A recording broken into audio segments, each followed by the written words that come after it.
पाटसाळ सार्वजनिक गणेशोत्सवाच्या 86व्या वर्षात दर्शनास आलेल्या सर्व गणेश भक्तांचं आम्ही सहर्ष स्वागत करीत आहोत.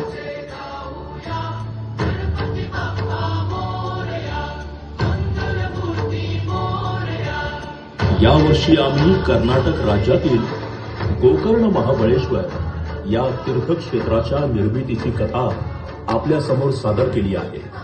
भक्तगणहो, रावणाच्या कठोर तपश्चर्येवर प्रसन्न होऊन महादेव आपल्या आत्म्यातून शिवलिंगाची निर्मिती करून ते रावणाच्या हाती देत म्हणाले, हे लंकाधीशा, हे माझे आत्मलिंग आहे. ते लंकापुरीत नेऊन त्याची आपण तेथे स्थापना करून पूजन करावे. मात्र एक गोष्ट लक्षात ठेवावी, लंकेत जाईपर्यंत आपण ते मार्गात कोठेही खाली जमिनीवर ठेवू नये, नाहीतर ठेवलेल्या जागीच ते स्थापन होईल. भगवान शंकराची आज्ञा घेऊन रावण आत्मलिंग घेऊन लंकेस मार्गस्थ होतात. तेव्हा पार्वती माता बोलू लागते, हे प्राणनाथा, आपण हे काय करून बसलात? लंकेश जरी आपले परमभक्त असले तरी तो फार दुष्ट प्रवृत्तीचा आहे. अगोदरच त्याने अनेक देवतांना बंदिवान करून ठेवले आहे. हे आपणास ज्ञात नाही का? नारायण नारायण. माते, आपण अगदी उचित चिंता व्यक्त केलीत. आत्मलिंग प्राप्तीनंतर लंकादेश अधिकच प्रबळशाली आणि दिग्विजयी होईल. त्याचा उन्मत्तपणा वाढवून देवतांना त्रास होईल. म्हणून चिंताग्रस्त देवदेवतांनी मला पार्वतीपुत्र गणेशाला विनंती करण्यासाठी पाठविले आहे. तेव्हा हे गणराया, लंकाधीश आत्मलिंग घेऊन लंकेस पोहोचता कामा नये. आपण सर्वज्ञ आहात, आपणच यातून मार्ग काढावा. तेव्हा गणराय बोलतात, तथास्तु. रावण आत्मलिंग घेऊन लंकेच्या दिशेने मार्गक्रमण करीत असताना गणेश त्यांच्या मार्गात बालगुराखीचे रूप घेऊन गुरे चालू लागतो. सूर्यास्त जवळ येऊ लागल्या कारणाने रावणाची संध्या विधीची वेळ झालेली असते आणि आत्मलिंग तर जमिनीवर ठेवू शकत नाही. या चिंतेत असताना त्याला गुरे राखीत असलेला गुराखी दिसतो. रावण त्या गुराख्यास विनंती करतो, हे बालका, मी समुद्रात जाऊन संध्या करून येईपर्यंत हे आत्मलिंग सांभाळावे आणि मी येईपर्यंत ते जमिनीवर ठेवू नकोस. बाल गुराखी रूपी गणेश बोलू लागतो, मी तुम्हाला मदत करायला तयार आहे, परंतु हे शिवलिंग खूप जड असून ते जास्त वेळ हातात धरून राहणे मला शक्य होणार नाही. मी आपणास 3 वेळा हात मारेल, तेव्हा तुम्ही या व हे शिवलिंग आपल्या ताब्यात घ्या, अन्यथा मी ते जमिनीवर खाली ठेवेन.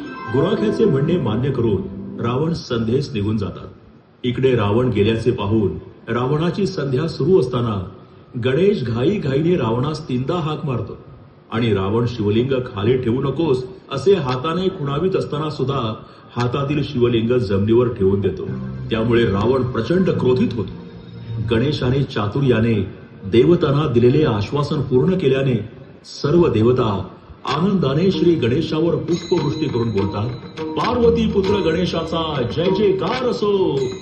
त्यामुळे रावण अधिकच संतापतो आणि सर्व शक्तीनिशी आत्मलिंग जोर जोरात हलवून उचलण्याचा प्रयत्न करतो. त्यामुळे आत्मलिंगाचा आकार गायीच्या कानासारखा होतो. अनेक प्रयासानंतरही आत्मलिंग जागचे न हल्ल्याने शेवटी रागाने निराश होऊन आत्मलिंगासोबत आणलेली सर्व सामुग्री इतरत्र फेकून देऊन रावण लंकेस निघून जातो. आत्मलिंग आणलेला डबा ज्या ठिकाणी पडतो ते ठिकाण म्हणजे सज्जेश्वर. आत्मलिंगास बांधून ठेवलेला धागा ज्या ठिकाणी पडतो ते ठिकाण म्हणजे धारेश्वर. जेथे डब्याचे झाकण पडले ते ठिकाण म्हणजे गुणावंतेश्वर. आत्मलिंगास झाकलेले कापड ज्या ठिकाणी पडले ते ठिकाण मुरडेश्वर आणि महादेवाचे मुख्य आत्मलिंग म्हणजे गोकर्ण महाबळेश्वर असे या सर्व ठिकाणांना धार्मिक महत्व प्राप्त होऊन पंचक्षेत्र हे नाव पडले.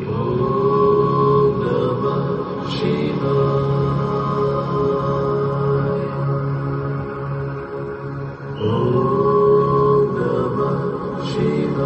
परमेश्वर हा भक्तांच्या भक्तीवर तपश्चर्येवर प्रसन्न होऊन त्यांना नेहमीच वरदान किंवा अलौकिक दैवी शक्ती प्रदान करत असतो.